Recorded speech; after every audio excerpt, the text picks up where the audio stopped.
আরে মিয়া, যে যত বেশি করবেন সে তত বেশি পাবেন। জান্নাতের ভেতরে আবু লাহাবের বাড়ি আছে, আবু জাহালের বাড়ি আছে, উতবার বাড়ি আছে, সাইবার বাড়ি আছে, উতাইবিয়ার বাড়ি আছে, আছে না নাই? তারা তো আল্লাহর কাছ থেকে ইনকাম করে বাড়ি বরাদ্দ নিতে পারে নাই, সেই বাড়িগুলি পড়ে আছে। আপনি আমি যত ইনকাম করব, আপনার আমার তত বেশি বাড়ি জান্নাতে হবে। দরকার আছে না নাই? এই দুনিয়াতে যদি মাওনাতে 5টা বাড়ি হয়, এই লোক চিন্তা করে গাজীপুর চৌরাস্তা 2টা করব। গাজীপুর চৌরাস্তা 2টা করতে পারলে চিন্তা করে একটু আগায়া উত্তরা যাই, উত্তরা যাইতে পারলে মনে করে একটু আগায়া ধানমন্ডি যাই, আর একটু চিন্তা করে এইবার ধানমন্ডি 2টা হয়েছে, আরো 3টা বানাই। আছে না নাই?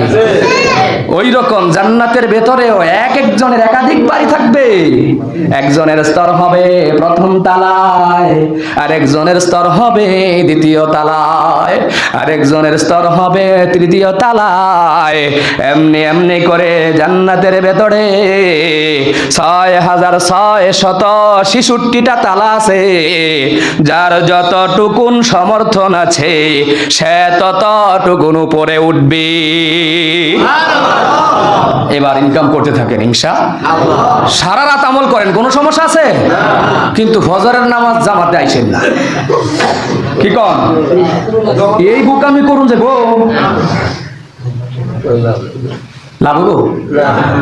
আর যদি এখন যতটুকুন শরীরে মানায়, সাধ্যে কুলায়, এতটুকুন আমল করলাম, ঘুমিয়ে পড়লাম, ফজরের জামাতে শরীক হইলাম, পরিপূর্ণ সওয়াব দেওয়ার মালিক কে? আল্লাহ।